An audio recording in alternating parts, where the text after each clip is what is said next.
Namo tassa bhagavato arahato samma sambuddhassa.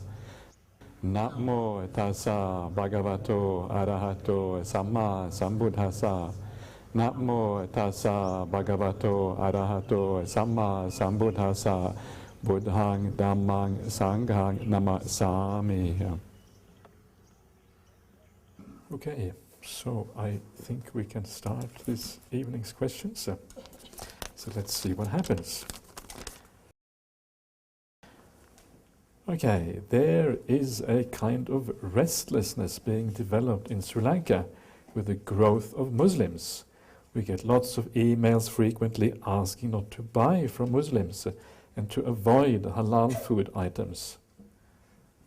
Okay, there's also an organized group led by some monks who carry out protest against Muslim activities. How should we act in this situation to avoid conflict? I think, unfortunately, it is a fairly kind of worldwide phenomenon. It's not. I think it's if you are a good Muslim, it's not so easy these days because, Islam has sometimes gotten a bit of a bad name because of the activities of a few extremists and a few bad people. And this is probably maybe what you're referring to. There's a kind of backlash against the Muslim community. So basically you can assume, just like with everybody else, that the vast majority of Muslims are going to be likely to be good people, good-hearted, with good intentions, just like everybody else is in the world. So let's be careful not to kind of tarnish everybody with the same brush, because essentially human character is the same, right? It doesn't really matter what religion you belong to. Below that, the human character is the same. The fact that you have been born into the human realm means you have certain characteristics which are common to all human beings. So a lot of the time I think we have to kind of ignore these kind of things and not to take it too seriously, to understand that people react emotionally to the horrors that a few people perpetrate. And this is what people react to. People then become upset with the Muslims. So you can have compassion with both sides, both the Muslims and also those who then feel upset about the Muslim activities. But let's not fall into the trap where we start demonizing the Muslims, because then we just making something worse out of a situation which already is bad enough. So as Buddhists, let's try to be compassionate and kind in everything we do. That's always a good best solution to any kind of problem, I think. So let's try to see the good in people where we possibly can and forgive in other situations. And then we are doing our bit, at least, for more peace and more harmony in a world where there's so much trouble already. I'm not sure if that really answered your question, but that's... Okay, dear Ajahn, I did not understand that how you related the passages of Majjhima number 2 to clear comprehension of the gradual training. Can you please explain under whose terms you matched both sutta sections? Okay, well, basically it is the point really is that all the suttas are quite gradual in nature. So usually you can see the gradual training in pretty much any sutta. The suttas are structured like that throughout. So if you compare the suttas and you look at them, you can see how the various sections match up. So in the gradual training, you have the sense restraint, right?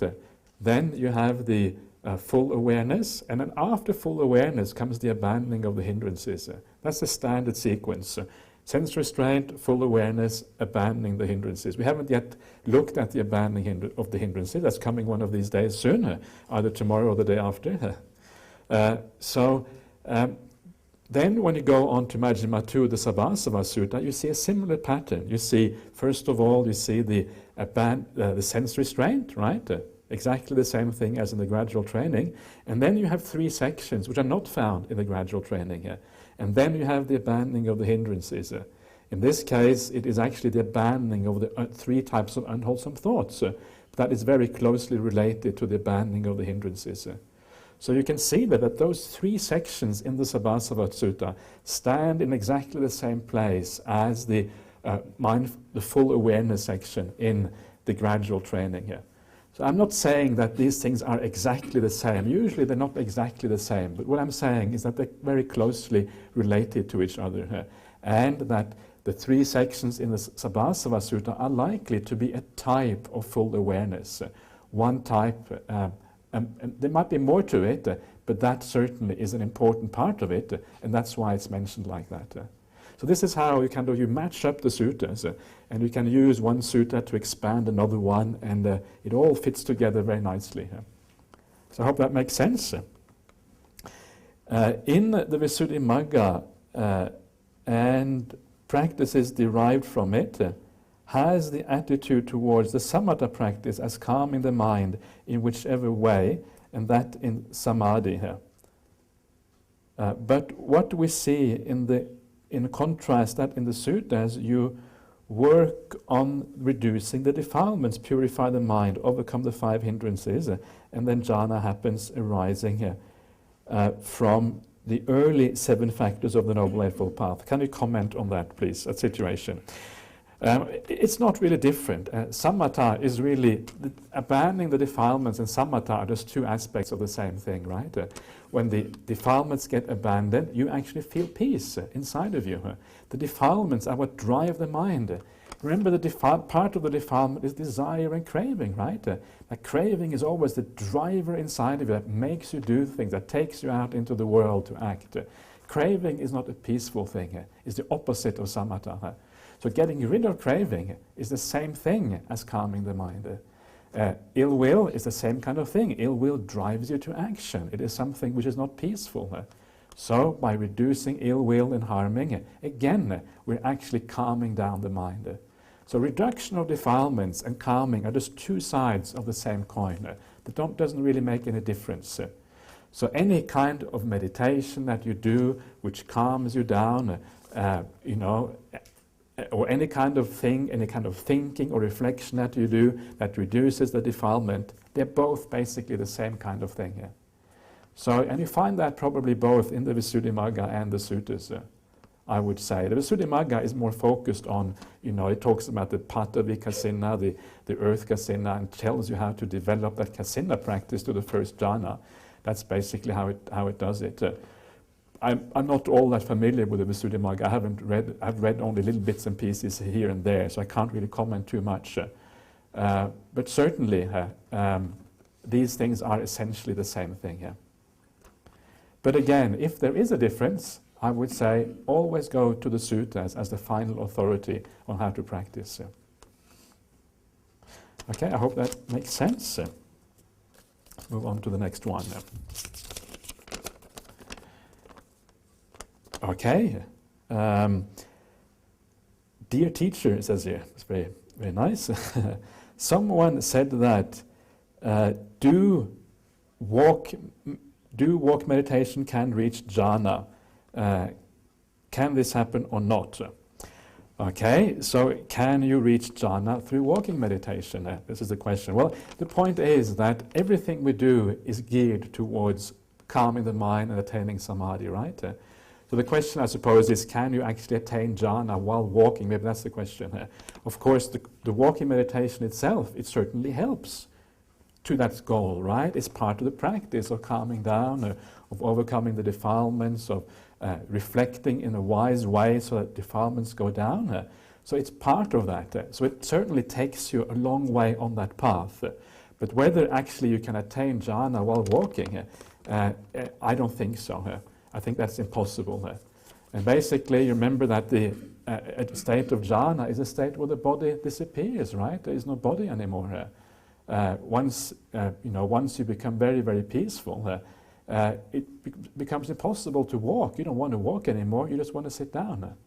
This is one of the things that you find in the suttas at the very beginning of the Anapanasati Sutta, and we'll have a look at that in a few days' time. It says you sit down, right? This is a standard instruction. So any meditation practice that is geared towards samadhi, you always sit down first of all. You don't do it while walking here. So I would say the answer is probably no. You cannot attain jhana while walking. Yeah.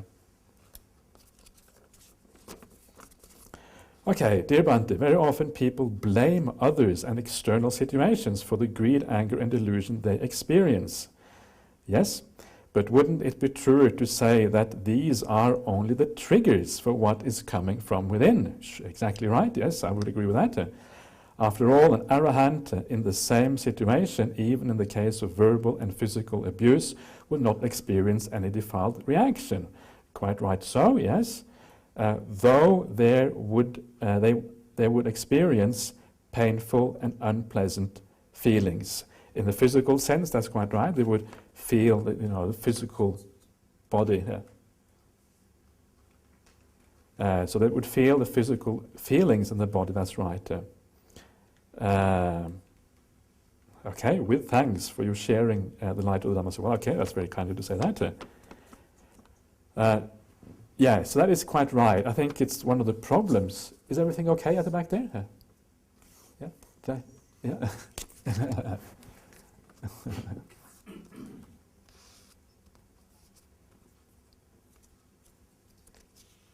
Oh, the cat. Okay. Oops. Okay. We have too much of metta. Too much metta, okay. He likes cats. Yeah, no, that's a good sign. That's a good thing. Okay, so indeed, and I think it's important to always remember that it's so easy to blame the external things, but really it's much better to try to understand ourselves instead and try to focus on, well, not get upset because you get angry, not kind of get angry with yourself for being angry, then you're just compounding the problem, but trying to understand, trying to figure out, well, why am I getting angry? What's going on here? It's part of this contemplation of trying to find a way out of it, right? To understand that it's dangerous. How can I look at the situation in a different way so I don't get angry here? And there's always another way of looking at things. And as you quite right say, that's often the way of the arahant who doesn't actually get angry here. Okay.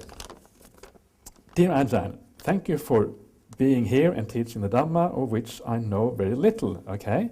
So little that I don't know where the Dhammapada stems from.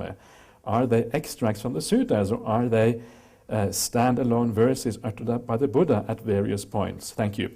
Okay. So the Dhammapada is one of the collections of verses found as part of the Sutta Pitaka. The Sutta Pitaka is divided in 5 parts, and the 5th part is called the Khuddaka Nikaya. Khuddaka means the short Nikaya, and as things usually are, the so-called short Nikaya is actually the biggest one. That's how things often work out. And the reason for that, it probably is that originally the Khuddaka was quite smaller. And then over time it has kind of expanded and expanded and expanded and expanded. And because things were added to it, right? So it is no longer the Khuddaka Nikaya, now it is more like the Mahanikaya or something like that. It's very, very large. So for that reason, it is important to be a little bit careful when it comes to the Khuddaka Nikaya. A lot of the scriptures found in the Khuddaka Nikaya were clearly not uttered by the Buddha. They were added much later on.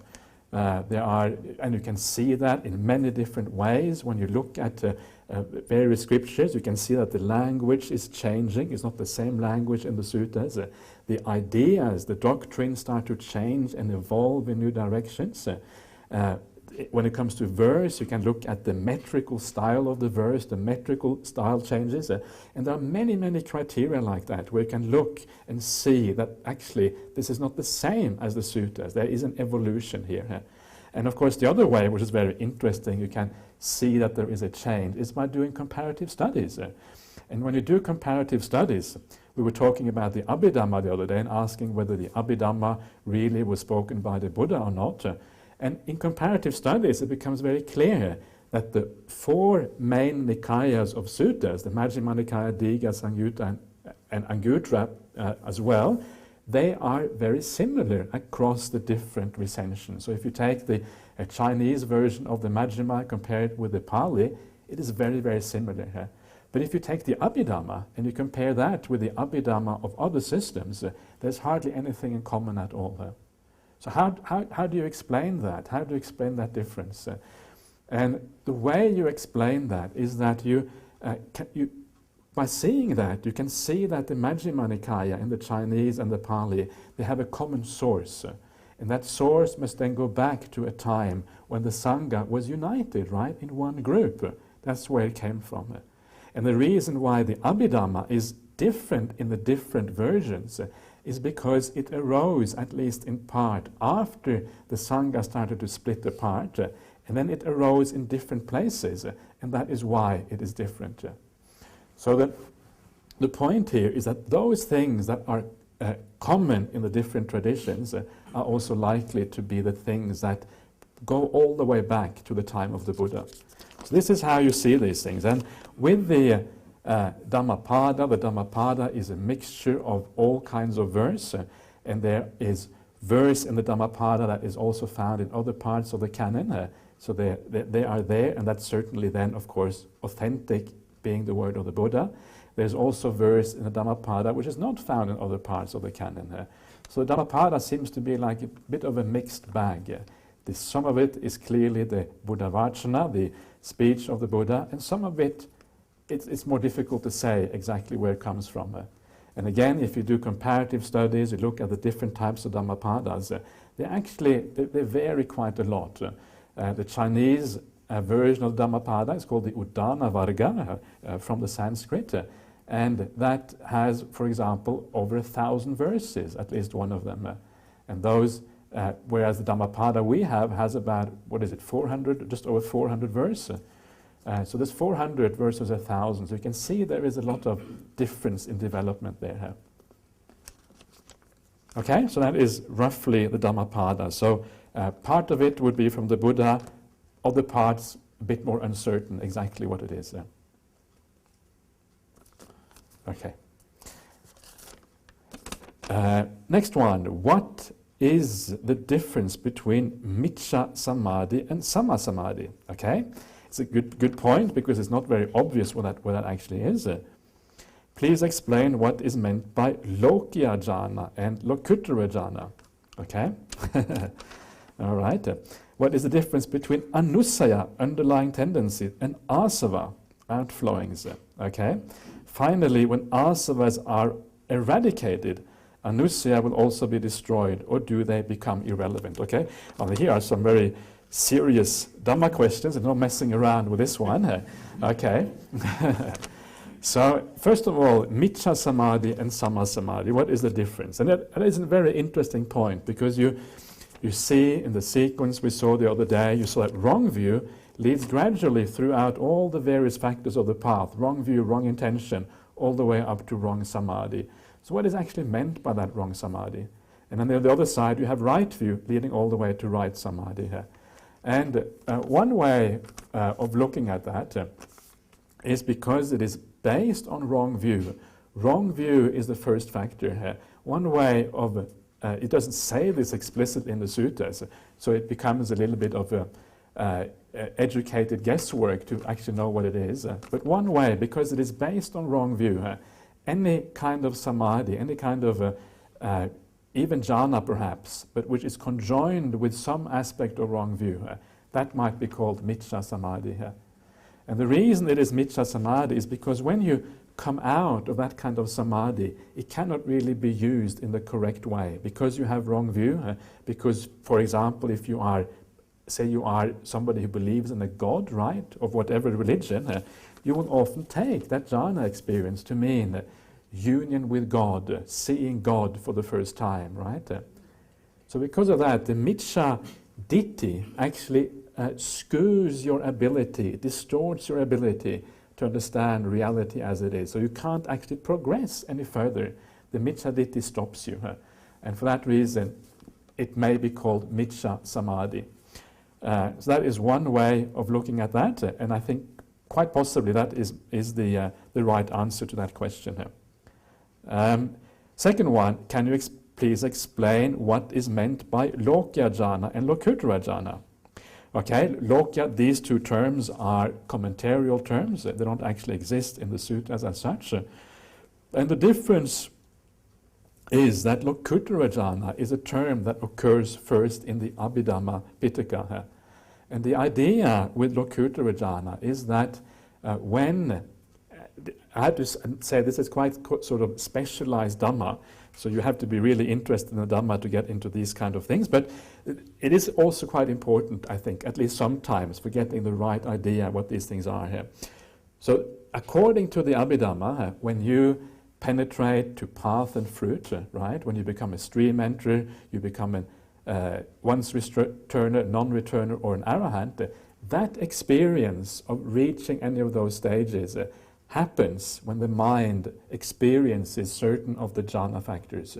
In other words, it's like the penetration to the truth happens like simultaneously with an experience of jhana. The two happen at the same time, or at least the jhana factors. So because the jhana factors are present, and it is similar to an experience of jhana with something else on top of it, it is called Lokuttara jhana in the Abhidhamma. And what happens then later on in the commentaries will then say that you don't actually need ordinary jhana on the Noble Eightfold Path. Lokuttara jhana is sufficient. So that is somehow, you can see what happens here is that the idea of jhana gets slightly relegated into the background, because really it's not jhana anymore, it's actually the penetration to the truth itself. So you're starting to mix up the causes of enlightenment with the results. The results and the causes are kind of starting not to be separated anymore. But of course, the Noble Eightfold Path is the path to enlightenment. Because it is the path to enlightenment, it is the cause. It is not the result itself. So I think the whole idea of Lokuttara jhana, even if it is true, you cannot say that Lokuttara jhana can be in place of ordinary jhana. Why? Because you are conflating cause and effect. Ordinary jhana is the cause, the experience of enlightenment is the effect.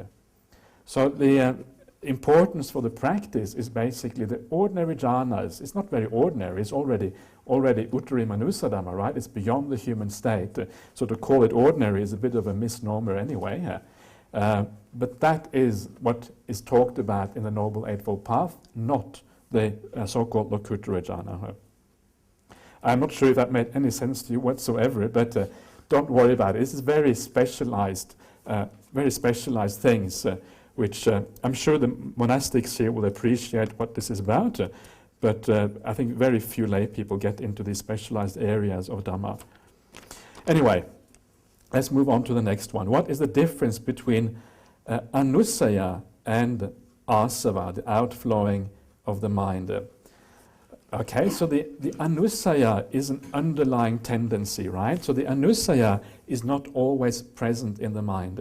It's not always there. It's just that there's a potential for that to arise at any time. And that potential means that it is an underlying tendency here. It may not be there now, but it can arise at any time. Anasava, on the other hand, is like an expression, right, as I understand it, is an expression of a problem. The asava, the kamasava, is actually an expression of sensuality right there and then. And when it is destroyed, then of course there is no possibility of that outflowing to happen anymore. When the mind flows out into the world, either through bhavasava, the asava of existence.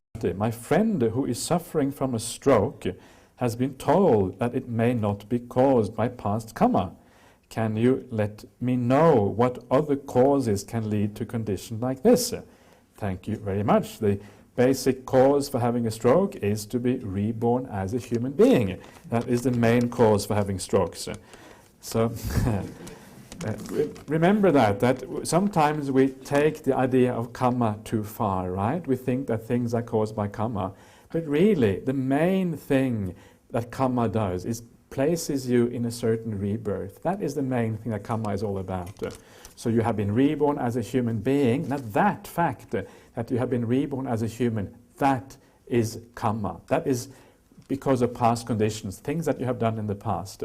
But all the things that happen as a human being, That's just what happened to humans. Humans have strokes, right? That's what happens to humans. Humans get fired from their job. Humans have all kind of pains. Humans sometimes die early in plane crashes, in tsunamis, in cyclones, in earthquakes, and whatever. This is what happens to humans. So remember, there's a distinction here. Once you have been reborn as a human, you can expect human things to happen to you. And these are all part of that. And even if you die young, say you die in your 30s or whatever because of some accident or something, you cannot be 100% sure that that is due to karma. It could also be due simply because this is also what happens to humans. Sometimes they die young. What you can say is that if you have done some bad karma, and that is to ripen in this life, that karma may cause you to have a short life. But I think it's possible to have short life also, simply because you are a human being. And that is why, how you can explain, for example, if you think about the great tsunami that was, what was it, 10 years ago or something now, when, I don't know, 100,000 people died, lots of people died, in particular in Sumatra, there were whole villages that were kind of destroyed and nobody survived basically. How can it be that every single person in that village had the bad karma, they had to die right then? It doesn't really compute, it doesn't really make sense. And sometimes I think human life just is like that. Sometimes you die young, because that's what happens to human beings. Unless you have made very good karma. If you have done very good karma, that may protect you from dying in those situations. You always hear about somebody who miraculously wasn't there, right? And maybe that was because of good karma, that they escaped somehow. I hope that makes sense.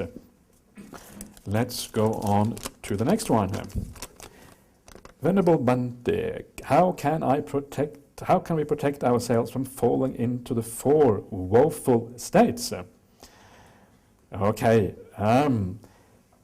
how you can protect yourself from that is by practicing your best to your best of your ability in this life. Making sure that you keep the sila as well as possible, make sure that you are a generous person, that you have a good heart, that you practice a bit of metta, a bit of meditation, all these things to purify yourself. The more pure you are as a person, the less chance it is that you will fall into a negative state in the future life. Remember, it is the mind, right? What is your mind like? If you have a good mind, there's very little chance that you will go to a bad destination afterwards. So if you have a joyful mind, a happy mind, a mind that is kind of immersed in Dhamma practice, there's almost no chance that you will be reborn in a bad state. So this is what matters, how you live your life. Sometimes people talk about the last kind of mind moment before you die, how important is that? And it can matter a little bit perhaps, but that is not the main issue. The main issue is how we live. This kind of emphasis on the last mind moment, I think, tends to be very much overblown.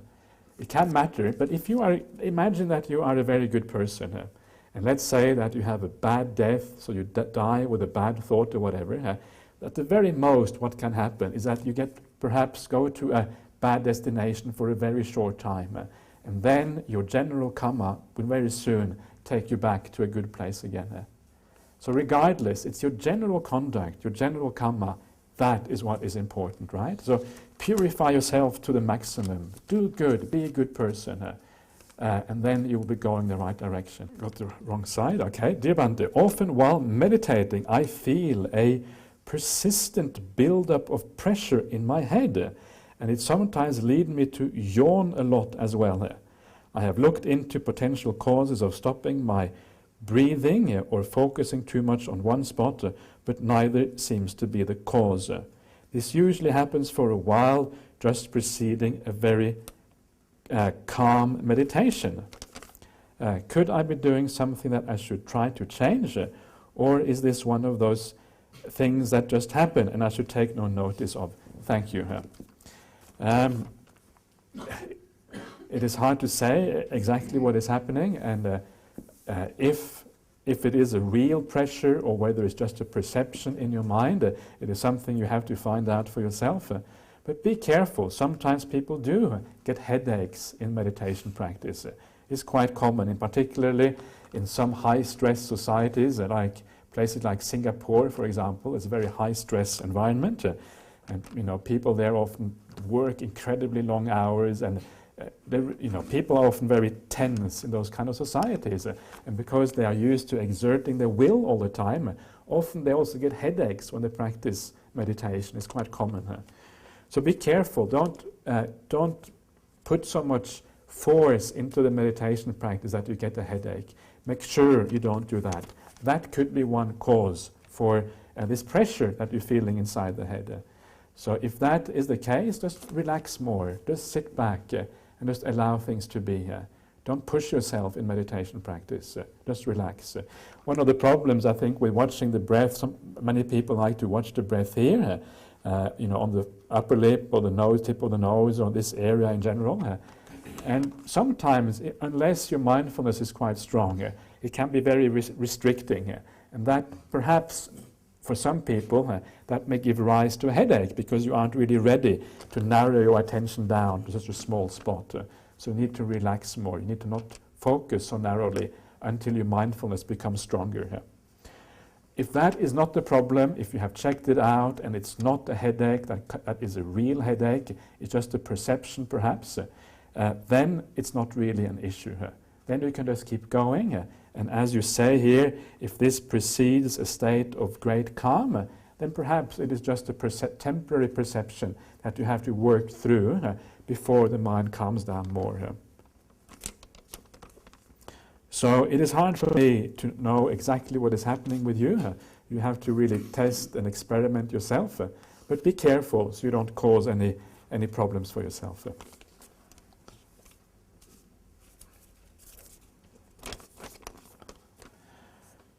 Okay, if we could make a robot whose behavior and speech were indistinguishable from a human, would it generate or have karma? If not, why not? What would make the difference, and how could we know? Okay, I think the point is that kamma is intention, right? This is what the Buddha says in the suttas. He says, kammang. What does it say? Kamma vadam chetana kammang. Right? Yeah, chetana kammang vadami. Right. So it's intention that is kamma, right? So can a robot really have intention? What a robot probably has, it has a program inside of itself that makes it go this way and go that way. It doesn't really have intention in the human way. To have intention, you have to have consciousness, right? These things go together. And if the robot really did have consciousness, then probably it could make karma. But presumably, it doesn't have any consciousness. So in that case, it cannot make any karma.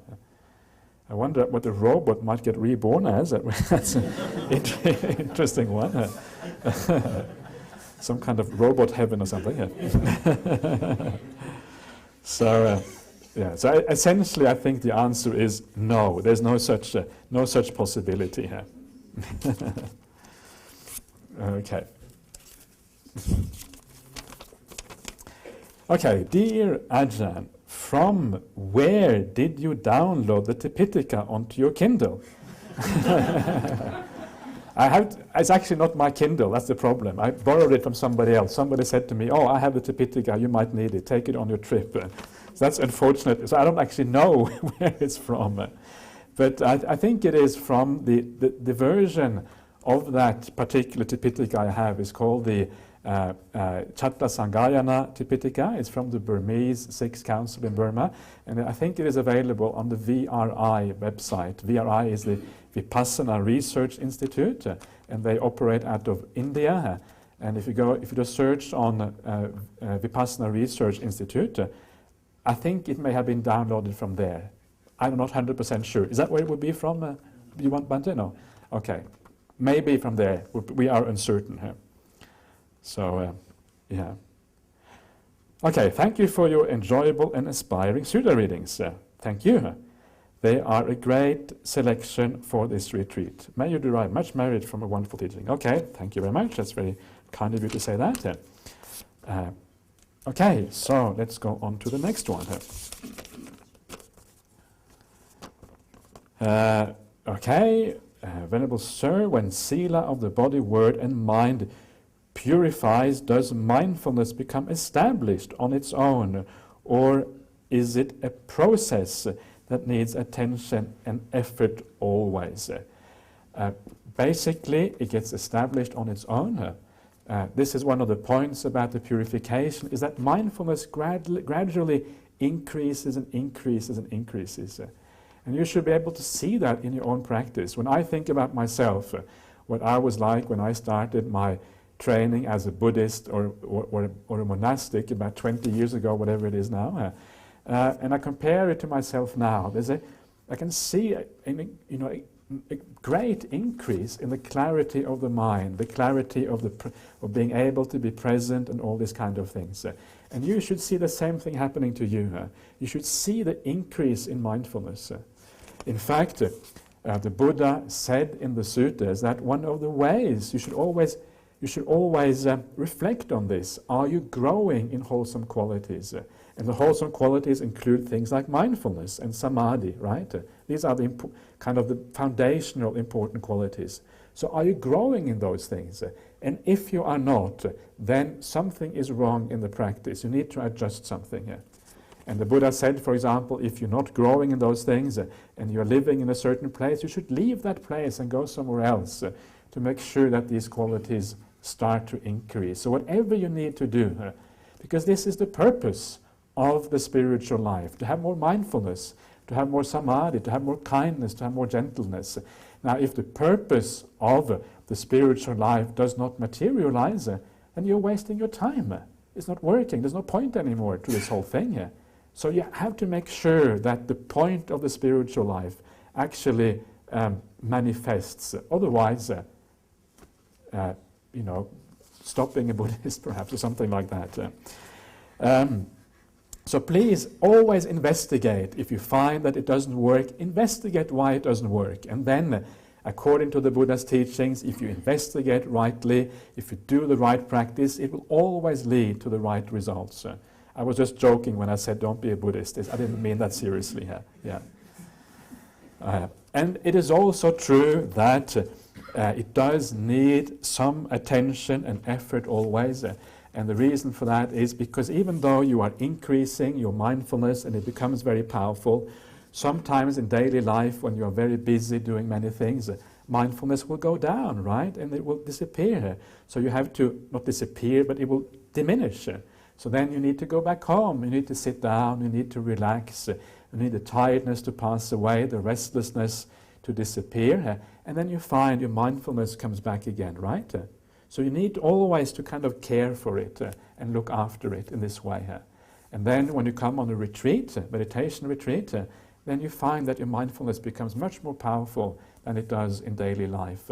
Because here you can really relax and really rest and really take it easy. And one of the things I always recommend people to do is that every year when you go on a meditation retreat, many people go like once a year. So if that is what you do, check out what has happened in that year. Are you improving? Have you become more mindful? Have things happened in the meantime?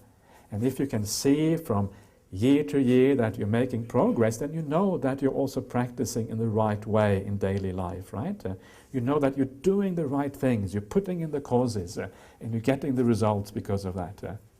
So this is one way of monitoring your practice, to always look, is it working? In this way we become real practicing Buddhists, not just book Buddhists, but the Buddhists of the heart, who actually make sure we're going in the right way here.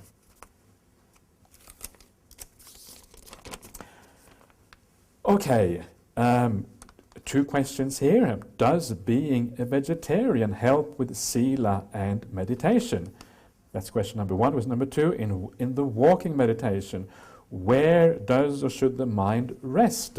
What is the technique? Okay, being a vegetarian, does that help with sila and meditation? It can do. As with so many things, it depends how you use it. But if you think to yourself how wonderful it is to support the non-slaughter, the non-killing of animals, and I want to support this to the best of my ability by being a vegetarian. You can make a beautiful mind state out of that. And if you use that in a skillful way, yes, it can be a support for meditation practice. It can be an act of compassion not to eat meat, right? At the same time, be careful. Sometimes people who are vegetarians, they become critical of non-vegetarians. And if you are critical of non-vegetarians, you might destroy the happiness you get from being a vegetarian. So be careful not to be critical about that. Because the Buddha did not lay down that we have to be vegetarians. Because he didn't lay it down, it means it is not really an absolutely critical part of the path. It may be helpful, but it may not hinder you that much either if you're not a vegetarian. So it is all about how we use these things, right? That is the most important thing here. So in the walking meditation, where does or should the mind rest? Now it all depends on why you do walking meditation. What is the purpose of the walking meditation? And the purpose should be decided by what you need to do. So say that you have been sitting and after a while the meditation isn't working very well, you feel a bit restless or whatever, and you need to go out to do something else. If that is the case, I would say don't try to force the mind onto an object. Just walk back and forth and just relax and just enjoy yourself and just try to feel the peace and enjoy being here, right? Being on the retreat or whatever. Don't use any force on the mind because the mind just needs a bit of a break probably. It's feeling restless or whatever. So you have to know what the problem is inside, what you're trying to achieve. Or you feel that you're not getting anywhere in meditation. You're not getting anywhere, okay. So maybe you need to contemplate something. Maybe you need to contemplate death so that you can sort of take out some of the defilements of the mind. Maybe you need to contemplate a bit of impermanence perhaps. Whatever it is, maybe do a bit of metta. And these are things you also can do while doing walking meditation. You know, sometimes when you walk, because there is a movement, the contemplation can flow more easily while you're walking than when you're sitting down. So walking is great for contemplation, really good for that. So whatever reflection you need to do. Or if your sitting meditation is going really well, you feel peaceful, and you just want to continue with samatha meditation while you walk, then usually the way to do samatha meditation while you're walking, this is the standard practice many places, is to focus on the attention on your feet as you're walking back and forth. That is a common way of doing it. So you just keep your attention on the feet. And that can in itself be a very, very beautiful meditation. Even there you can experience lots of bliss just by watching the feet as you walk back and forth. And then when you've sometimes you get a bit stiff from sitting too long, you walk a bit. If you keep your attention on the feet, then when you go back to sit again, you can continue where you left off in the meditation before. So these are all ways. I know that in certain meditation systems they also talk about watching the breath while enough to be called a thought. It's certainly nothing to do with verbalization or anything like that. So no thinking in jhana. If you can think, it is definitely not a jhana. Does he see manorupa? So manorupa is like mental form, right? A form of the mind. Well, basically, there is no seeing, there is no senses at all, right? Operating in the jhana state. So I'm not sure exactly what you mean here by manorupa, but there is the thing here is that the full elimination of form only really happens when you enter the immaterial realms, right? Prior to the immaterial realm, there's still some remnant of form left in the jhanas. Exactly what that is not very clear. It's just part of the perception which has some kind of form feature to it. And it's very it's not form in the ordinary sense, it's just some aspect of that perception. It's a completely unified perception in jhana, except for in the first one, but there is an aspect to that perception which has a form quality, and that only disappears when you get to the immaterial realms. I hope that makes sense to you. Okay, next one. Okay, is it possible to maintain a silent state of mind even when we are not meditating? I tried this out but didn't seem to work. I feel that I'm addicted to the silence of the mind, but it wouldn't be possible to close our eyes to achieve silence during our day-to-day social interactions. Please advise. Thank you so much. You are quite right. And I'm very glad to see that you are addicted to the silence of the mind. It's a very good addiction. And Ajahn Brahm, my meditation teacher, Ajahn Brahm always says that you should be addicted to the jhanas. I think he's kind of put, adding a bit of extra emphasis on that. I don't think it's really addiction in the ordinary sense, but the idea is that you should enjoy these jhanas. You should have a certain amount of delight and wish to practice these things whenever you have the possibility here. So your addiction to silence is a good addiction. It's a good attachment. It's a thing that will lead you to much progress in the Dhamma if you have that kind of addiction. So it's great. But you have also to learn to be able, at times when you cannot achieve that silence, to actually be able to let go and say, okay, I can't have it now, even though I'm addicted to it. Now I'm going to have to operate in a normal way in society here. So you have to be able to let go and to actually live in an ordinary way, in ordinary society. Otherwise, it becomes hopeless, right? Otherwise, life becomes impossible. Unless you want to ordain, in which case you have much more chance for being silent and being quiet. So I can always recommend ordination as a monastic. It's a very, very good lifestyle. So if you have that inclination, at least you can come to the monastery and check it out and see if it is something that might fit your situation. Otherwise, well done on your practice. Okay, Venerable Bhante, can you explain more about sense restraint, restraint in food, restraint in sleeping, that will lead to a happy monastic life? Thank you.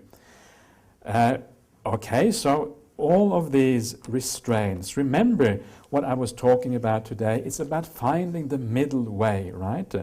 All of these things, particularly about food and about sleep, is not just restraint for restraint's sake, is to find a way whereby you are neither suffering because of deprivation, nor are you suffering because of craving. You find a middle way, which is just the right balance. And when you have that right balance, that is when it is right. And remember that in the suttas they talk about the moderation in eating, the bhojana matanyuta, and also the wakefulness. But that comes after sense restraint. So it actually comes on the path when you're fairly advanced already and your mindfulness is quite strong. That is when these things really start to arise and become important. So always make sure you get things in the right sequence. Wakefulness is often described in very lofty terms. You sleep only in the middle watch of the night, which means 4 hours a night, and the rest of the time you basically practice meditation. Now, to be able to do that, you already need to be very firmly established in all the preliminary practices, right? This is not something that comes early on the path. It comes when the path is well established. And in fact, the Buddha says that somebody who has these qualities, sense restraint, the moderation in eating and the wakefulness, is somebody who is actually in the presence of Nibbana. You're already getting very close when you have that. Because you are delighting in the practice, your practicing goes very smoothly, everything is going the right way, so you're getting close at that particular point. So that is how difficult it is to practice those things fully here. So, but remember that sense restraint is mostly, as I understand, about wisdom. You know when to turn away, you know how to change your focus on that object which otherwise might give rise to desire or ill will. That's the main thing about it. Okay, dear Ajahn, on a number of occasions I have noticed Ajahn Brahm pointing to or highlighting the point at which the breath stops during the transition from inhaling to exhaling or vice versa.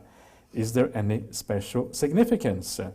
For e.g. he does not point much to any other sensation such as the belly movement or the sense of air on the nostrils. Okay, I don't really know what Ajahn Brahm is pointing to there. Probably what he is pointing to is just to the peace, right? At the point when the breath stops, at that point it's very peaceful. So it's probably maybe teaching you just to learn to look at the peace itself. And by focusing on the peace, usually the mind calms down, right? And then the breath calms down more. So maybe it is a technique to help you to calm down and then to move the meditation along. Okay, dear Bhante, often Buddhism is accused of being pessimistic, but the removal of resentment sutta and the Punyavada sutta and the Majjhima Nikaya show that this isn't the case, don't they? Yes, I agree. Buddhism is not pessimistic. Buddhism is rather, I would say, realistic. It's about realism. Buddhism is not really about being either pessimistic or optimistic. It's about being realistic. We want to see the world as it actually is. Yatha bhuta jnanadassana means understanding things as they actually are. If you go around in a cloud of optimism, pretending that the world is in a way that it isn't, you're going to suffer because of that. You're going to suffer even more. There's no point in being stupidly optimistic if the reality actually is different. So indeed, it's about being, not only is it about being realistic, but as you're pointing out here, it's about actually creating good emotions, right? About removing the negative and creating the good inside oneself. And the Punyavada Sutta is very interesting. I don't know if you are familiar with the Punyavada Sutta and the Majjhima Nikaya. Punyavada Sutta is a sutta where Punna, he comes to the Buddha, and Punna says to the Buddha, I want to go to the Aparantaka country here. And the Aparantaka country, the Buddha says, oh, but that is a very fierce country. The people there are very fierce and very difficult. Are you sure you want to go to the Aparantaka country? What if people abuse you? And Punna says, well, if they abuse me, I will thank them for not hitting me with sticks.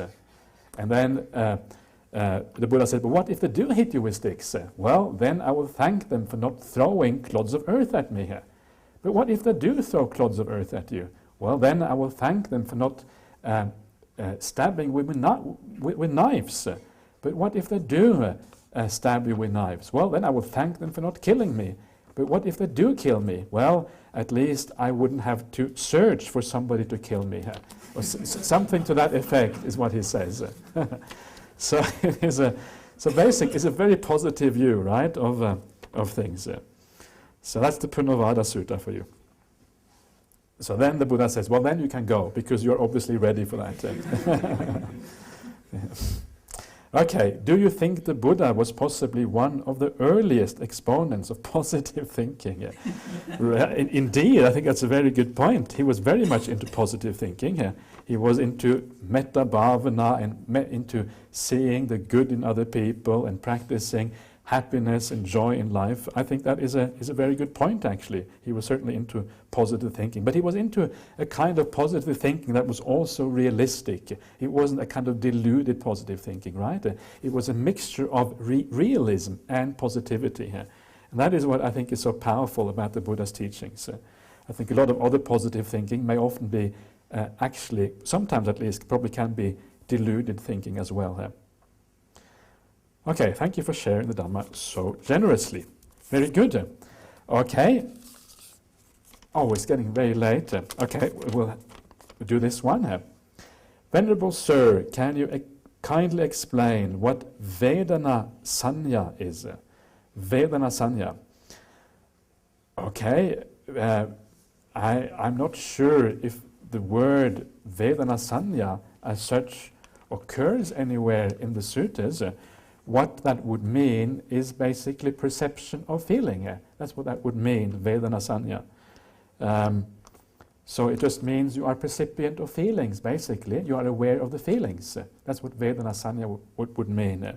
So maybe what you are referring to is the Vedana Nupassana.